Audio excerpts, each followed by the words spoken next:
السلام علیکم، آپ دیکھ رہے ہیں مسلم ٹیوٹر۔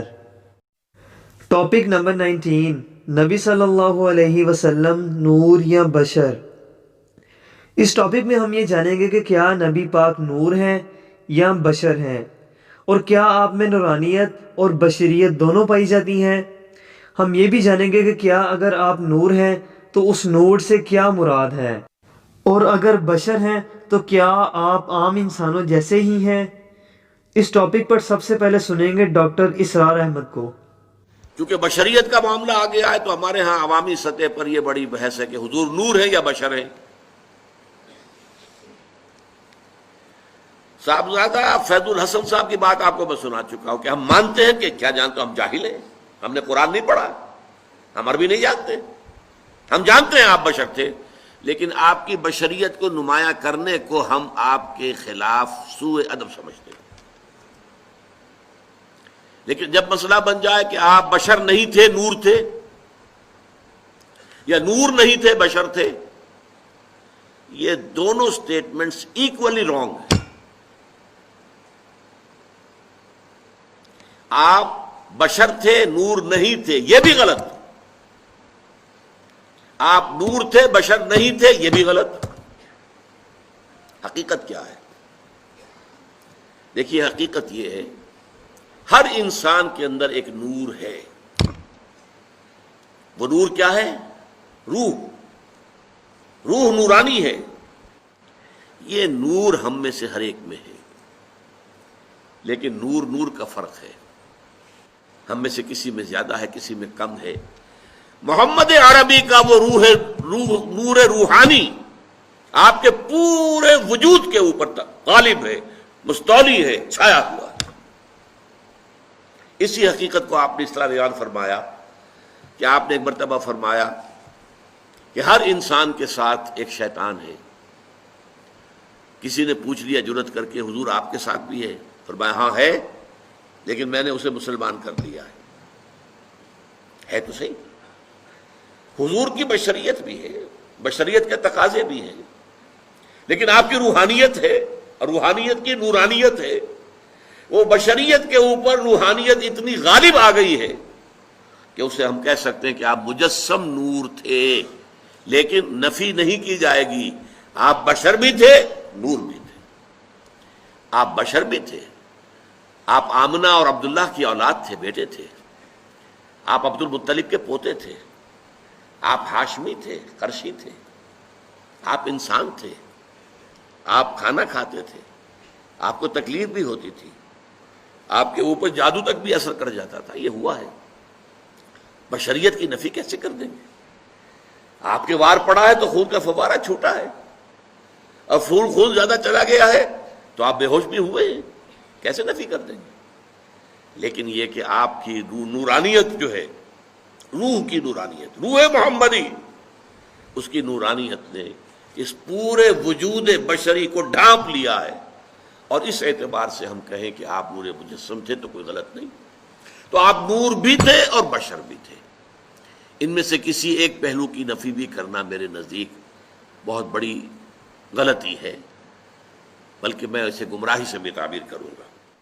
ڈاکٹر اسرار صاحب یہ کہتے ہیں کہ ہر انسان میں بشریت کے ساتھ ساتھ نورانیت بھی موجود ہے، اور محمد صلی اللہ علیہ وسلم کی نورانیت تمام انسانوں سے زیادہ ہے، اور ان کی نورانیت نے ان کی بشریت کو ڈھانپ لیا ہے۔ لیکن ہم انہیں صرف نور نہیں کہہ سکتے، کیونکہ نور کے ساتھ ساتھ بشریت بھی موجود ہے۔ اب اسی سوال کا جواب سنتے ہیں رضا ثاقب مصطفی صاحب سے۔ حضور بشر بھی ہیں، حضور نور بھی ہیں، یہ بات ذہن میں رکھیں۔ حضور بشر بھی ہیں، حضور نور بھی ہیں، چونکہ نور اور بشر میں منافات نہیں ہے۔ نور کی ضد بشریت نہیں ہے، نور کی ضد ظلمت ہے، یہ بچہ جانتا ہے۔ نور کا مقابل جو ہے، نور کی جو ضد ہے وہ ظلمت ہے، اندھیرا ہے۔ نور کی ضد بشریت نہیں ہے۔ یہ شیشہ ہے، یہ لوہا ہے، یہ نہیں ہو سکتا، چونکہ یہ آپس میں ضدیں ہیں۔ یہ شیشہ ہے، یہ مہنگا ہے، یہ شفاف ہے، یہ خوبصورت ہے، یہ سب کچھ ہو سکتا ہے، چونکہ اس کا شفاف ہونا یہ منافات نہیں ہے، مہنگا ہونا منافات نہیں ہے۔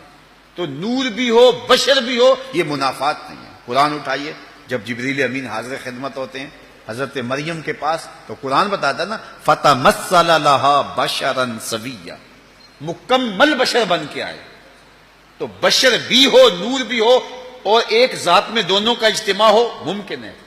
نور کی ضد ظلمت ہے، نور کی ضد بشریت نہیں ہے. اور حضور بشر بھی ہیں نور بھی ہیں، لیکن اگر بشر ہیں تو کائنات میں ایسا بشر کوئی نہیں، اگر نور ہیں تو کائنات میں ایسا نور کوئی نہیں.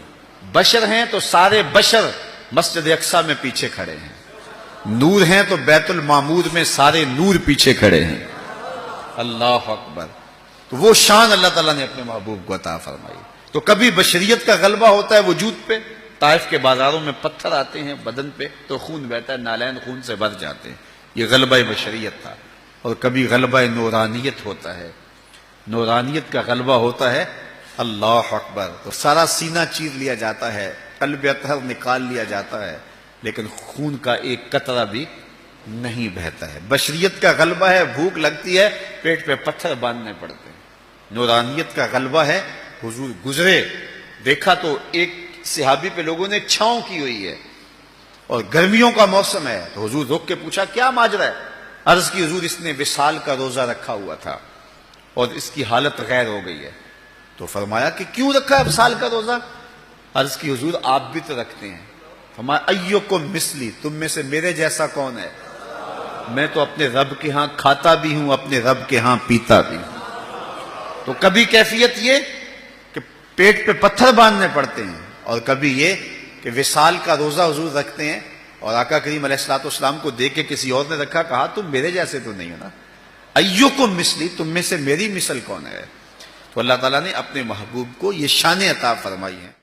مصطفی صاحب یہ کہتے ہیں کہ حضور نور بھی ہیں اور بشر بھی ہیں، کبھی نورانیت کا غلبہ ہو جاتا ہے اور کبھی بشریت کا. انہوں نے ایک لاجیکل بات کی ہے کہ نور کا متضاد بشریت نہیں بلکہ ظلمت ہے. یہ ممکن ہو سکتا ہے کہ کسی ایک ذات میں نورانیت اور بشریت اکٹھی موجود ہوں، اور ہمارے پیارے نبی پاک میں یہ دونوں چیزیں موجود ہیں.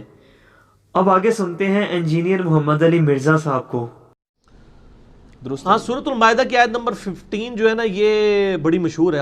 قد جاءکم من اللہ نور و کتاب مبین، بے شک تمہارے پاس آ گیا اللہ کی طرف سے ایک نور اور ایک روشن کتاب. اب یہ جو آیت ہے نا، اس کی تفسیر جو پہلی اہل سنت کی تفسیر ہے تفسیر تبری ابن جریر کی، المتوفا 310 ہجری. ابن کثیر نے تو سارا چھاپا مارا ہے ان سے، اصل میں ابن جریر کی ہے. ابن کثیر تو بہت بعد میں ہے نا، 774 ہجری میں، یہ 310 ہجری میں ہے. امام بخاری امام مسلم کے ہم اثر ہیں. انہوں نے تفسیر ابن جریر جسے تفسیر تبری بھی کہتے ہیں، اس میں اسی آیت کے کانٹیکسٹ میں لکھا ہے کہ اس نور سے مراد نبی صلی اللہ علیہ وآلہ وسلم ہے. ایون اشرف تھانوی صاحب بھی مانتے ہیں. اور سورۃ الاحزاب کی جو آیت ہے وہ تو بڑی مشہور ہے، انا ارسلناک شاہدا و مبشرا و نذیرا و داعیا الی اللہ باذنہ و سراجا منیرا.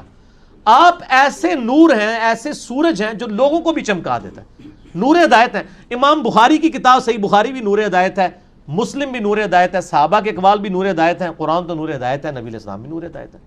سپیشیز والا معاملہ الگ ہے، سپیشیز آپ کی انسان ہی ہے لیکن عام انسان نہیں. بخاری مسلم میں آتا ہے آپ علیہ السلام 2 آنکھوں سے پیچھے بھی دیکھ لیتے تھے، ہمیں تو نہیں پیچھے نظر آتا. بخاری مسلم میں آتا ہے آپ نے کسوف کی نماز پڑھائی سورج گرہن کی، یوں ہاتھ بلند کیا، صحابہ نے کہا یا رسول اللہ کیا یہ نماز کا حصہ بن گیا؟ فرمایا نہیں، میں نے جنت دیکھی، آپ تو یہاں سے سامنے نہیں دیکھ سکتے، اور میں نے وہاں پہ ایک جنت میں انگوروں کا گوشہ دیکھا، میں نے ارادہ کیا اسے توڑ لوں، آپ کا ہاتھ تو یہاں تک نہیں پہنچتا، نبی کا ہاتھ کہاں تک پہنچتا ہے؟ بخاری مسلم ہے، یہ کوئی یہ جعلی کتاب نہیں ہے. پھر میں نے ترک کر دیا کہ اللہ نے جنت کی نعمتوں میں پردہ رکھا ہے، وہ پردہ ہی رہے. پھر بخاری مسلم میں آتا ہے آپ علیہ السلام کی انگلیوں سے پانی کے چشمے جاری ہوئے ایک پیالے میں، تو 1500 صحابہ نے پانی وضو کیا، جانوروں کو پلایا، سٹور کیا. اور جابر بن عبداللہ کہتے ہیں 1,00,000 بھی ہوتے ہیں نا تو پانی زیادہ تھا. ٹھیک ہو گیا. پھر پسینہ مبارک بخاری مسلم میں آتا ہے کہ عطر کے طور پہ صحابہ استعمال کرتے تھے، وضو کا نیچے نہیں گرنے دیتے تھے پانی، جس کو نہیں ملتا تھا دوسرے سے مل کے اپنے جسم پہ ملتے تھے. پھر مسلم شریف میں آتا ہے کہ آپ علیہ السلام کا کرتا مبارک جب اسما بنت ابی بکر نے نکالا آپ کی وفات کے بعد، کہا کہ یہ حضور پہنتے تھے، ہم اس کا دھون مریضوں کو پلاتے ہیں. ٹھیک ہے. صحیح بخاری میں ام سلمہ نے حضور کا ایک بال نکالا اور کہا کہ یہ بال مبارک آپ صلی اللہ علیہ وسلم کا ہے، ہم اس کو مریضوں اور نظر بد والوں کے علاج کے لیے اس کا دھون پلاتے ہیں. تو نبی علیہ السلام سپیشیز ہونے میں انسان ہے، مرتبے میں نہیں ہے، اور یہ کوئی بھی نہیں کہتا کہ مرتبے میں ہماری طرح ہے. انجینئر صاحب یہ کہتے ہیں کہ نبی پاک سپیشیز میں تو بشر ہی ہیں اور آپ کی بشریت کا انکار کرنے والا کافر ہے، مگر وہ ہم جیسے انسان نہیں، ان جیسا بشر نہ کبھی آیا ہے اور نہ آئے گا. انہوں نے یہ بھی کہا ہے کہ نبی پاک نور ہیں اور اس سے مراد نور ہدایت ہے، ان کی بدولت ہی ہمیں ہدایت ملی ہے. ان سب کو سننے کے بعد آپ ہمیں کمنٹ باکس میں یہ بتا سکتے ہیں کہ کیا یہ مسئلہ واقعی اتنا بڑا مسئلہ ہے جسے اختلافی مسئلہ بنا دیا گیا ہے؟ اگر ویڈیو پسند آئے تو لائک کریں، اور اگر ابھی تک آپ نے ہمارا چینل مسلم ٹیوٹر سبسکرائب نہیں کیا تو ابھی سبسکرائب کریں اور بیل آئیکن بھی دبائیں. اللہ تعالیٰ آپ پر اپنی رحمت